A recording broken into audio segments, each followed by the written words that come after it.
Welcome to the Achieve Results Now podcast, the podcast that gives you immediate actions you can take to start seeing life-shifting results now.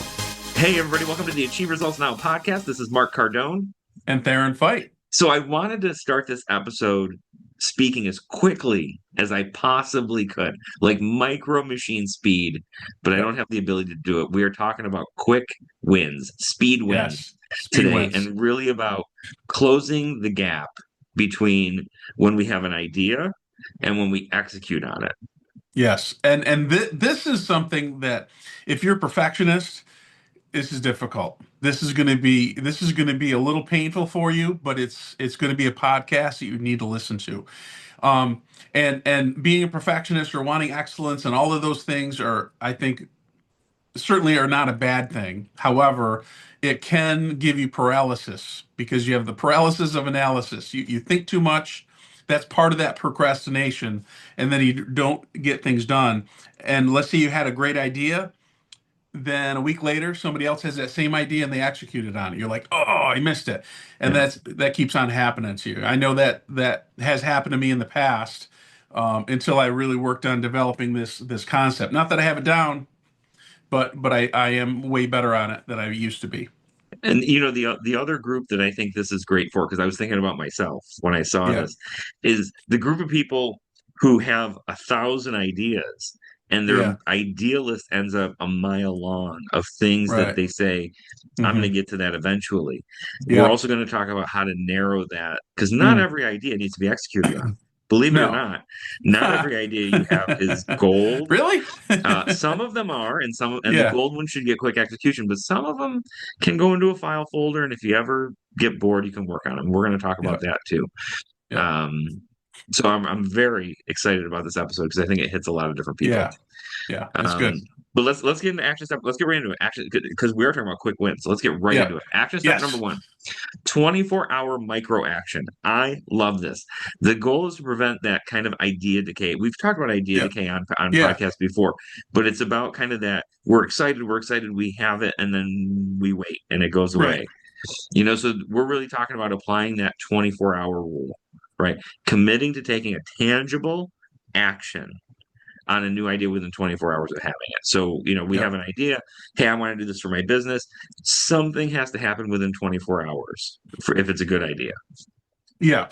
Now, the next part of this is identifying the first domino. So part of doing something within the first 24 hours is what's the first thing what's the next step I could do? Is there a call? Is there an email? Is there somebody I need to talk to? What is that first thing to get things rolling? Instead of trying to flush out the whole concept of your idea. And the problem with that is your idea is going to change. It's going to evolve, and you're going to start in one direction and then realize that there's a better direction. So it's important that you're not, again, thinking too much about it. But what's that first step, that first domino that's going to get the thing rolling? And then the perfectionists are going to hate this, but it's avoiding the research trap. Yeah. Right. The research trap is real. The amount of time we can spend, so people say AI makes us more effective. I think it can make us more effective. Yeah. But I think the other thing it can do is it can really decay our ideas, because we can say, hey, I have this idea, and then we can spend a day or two, in AI and in the internet, looking into figuring out the best way to do it, and all under the premise of I'm making it great before I do it, right? Yep. That analysis paralysis is real in this. And yes, I think anything worthwhile, if you want to eat better, I think there's a lot of good information out there on what the right foods are for your body type and all that. But I think you can just start by having a glass of water and a salad. I don't think you have to research that. I can almost guarantee a glass of water and a salad will be healthier than the Big Mac you were going to eat at lunch anyway. So just avoid it. Still research, do research, but not to the point where it holds you back. Yep.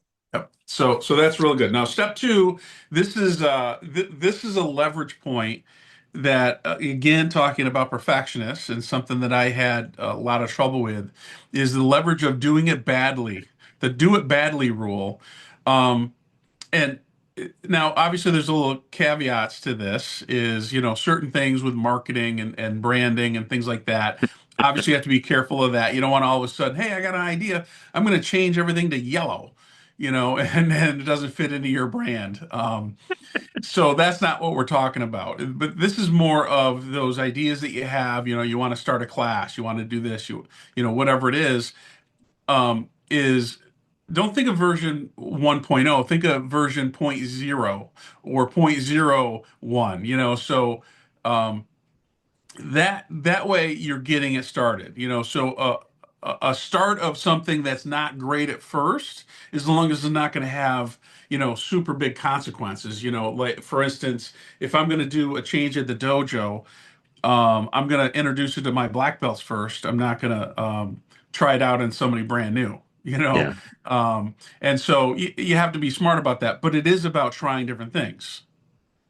It is, and I think when we talk about that, I like that example you used about starting a class, okay? Hmm. Because I think that's a very big thing that would Yeah. terrify a lot of people. Yep. So I'm not saying this because I'm saying everyone should start a class, but I'm saying I want to use this as an example for what I'm going to call lowering the barrier of entry, right? Yep. Because when we think about starting a class, we think, okay, like it's a big thing, right? Like that, like I'm going to start a class. We need to lower the stakes a little bit. And then, we could say, well, geez, could you just teach one person? Yep. Defining Hmm. what success is, right? Or what action is even, right? Is very important. Can I teach one person? Can I take a friend out to coffee and talk Yep. to them about and kind of teach them the thing? Can I text that friend a bunch of Hmm. times and explain what I want to teach in the class and see if they're even interested in it? Yeah. There's a lot of different um iterations of the thing you're going to Yep. do. Is your tomorrow workout upper body, or could it just be 5 push-ups, right? Hmm. You have to have things that are low entry that you're comfortable with to get started. And part of that, so the next part of this step, or the last part of this step, the reason that works is if you do it quickly and you start implementing things, then you're getting feedback. So like you mentioned, it could be the emails or the text that you're giving a friend, are you interested in this? That's instant feedback. So now you start growing and getting bigger, and you do this one thing and you're getting feedback, and it's not really working. You and I talked about marketing last night, Yeah. and just how something will work for a while and then it won't work, or it'll work here but won't work in that city that's only 10 miles away. It's in the same country and state and basically region, only 10 miles, but it's different, and I think marketing works a lot, that you have to try a bunch of different things and see what works for a while and then stick with it until it doesn't work, but you have to be able to implement things fast, if there's something that you can do, a class that you can start, a marketing thing that you can do, is if you wait and procrastinate, maybe that class, let's say it's a class that you want to take, well, by the time you decide and do your research, the class is filled, Yeah. so now you can't take it anymore. How often does that happen to certain people, right? All And the time. so it's important that you're implementing things quickly, even if it's not exactly the way it should be at first. I love that. So moving into action step 3, which this, like, I love this because it happened to me yesterday, and I'm going to talk about that real quickly. Okay. About creating an environment of immediacy, right? And I start this with what I like to talk about is the 2-minute entry, the 2-minute rule, right?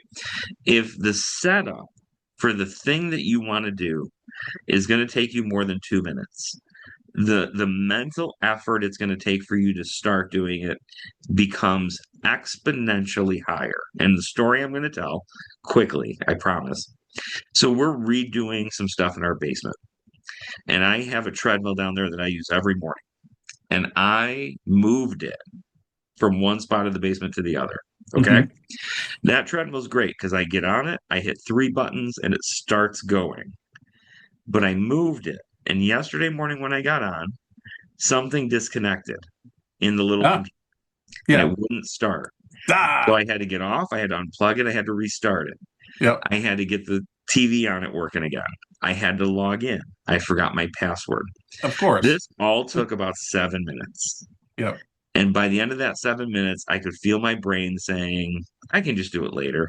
Yep. You know what? I'll just come back and do it. Like, Yep. Yep. the Yep. mornings are tight. I got to get to the office. that extra time, if it took me 30 seconds, no effort. I would have been on it and moving. Anything you do, if there's that much setup involved, if I want to work out and I have to wash my clothes first because I didn't do it the night before and get them ready Hmm. to go, I'm not going to do it. Right. So practice that 2 minute rule. Make sure whatever action you're going to take Hmm. takes you less than 2 minutes to start doing. Yep. Now the other part of this is the go no go filter, and in fact, I used this last night. Hmm. Is I had an idea. I do a staff an instructor training and workout on Monday evenings.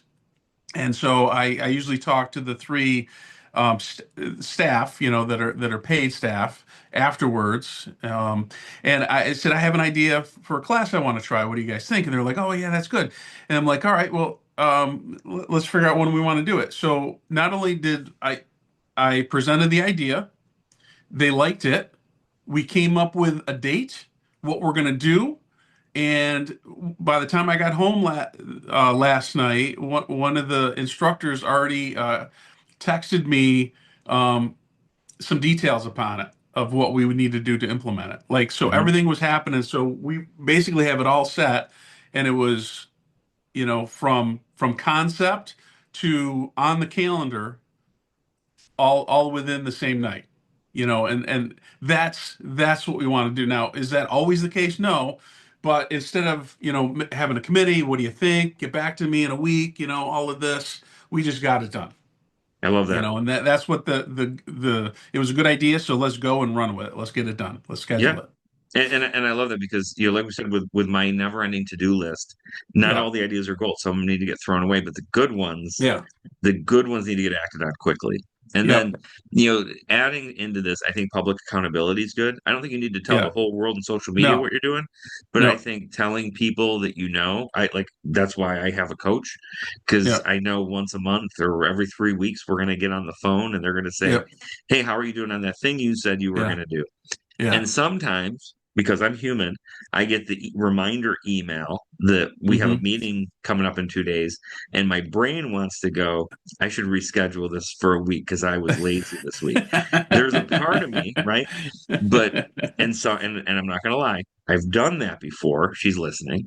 But but that accountability partner will help you make more progress, not be perfect, but Yeah. they will help you make more progress. Tell someone at the office, just ask me every day how my push-ups are going.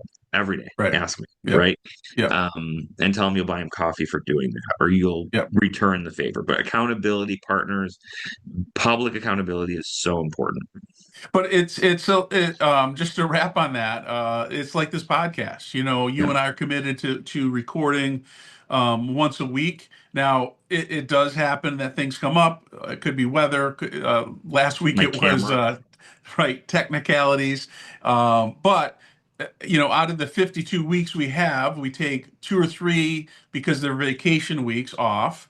And then so we're down to 49 to 50 weeks, and then from there we might miss maybe four the whole year. Um, so I mean, we're really consistent. I mean, if you yeah, think about it, we're yep, very consistent. However, I'm not going to speak for you, but speaking for me, if I was doing this alone, I could easily make excuses. Now I can't do it today. I'll just do it tomorrow, and then tomorrow turns into the next day, and then something happens and comes up. But us, because you and I are committed that we're not going to cancel unless something major. We're not going to cancel because we need to sleep in.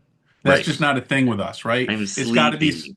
right. I'm sleepy. It's got to be something that came up, and that's where that accountability partner, to put a wrap on your last part. That's one of the keys to being consistent along with achieving goals.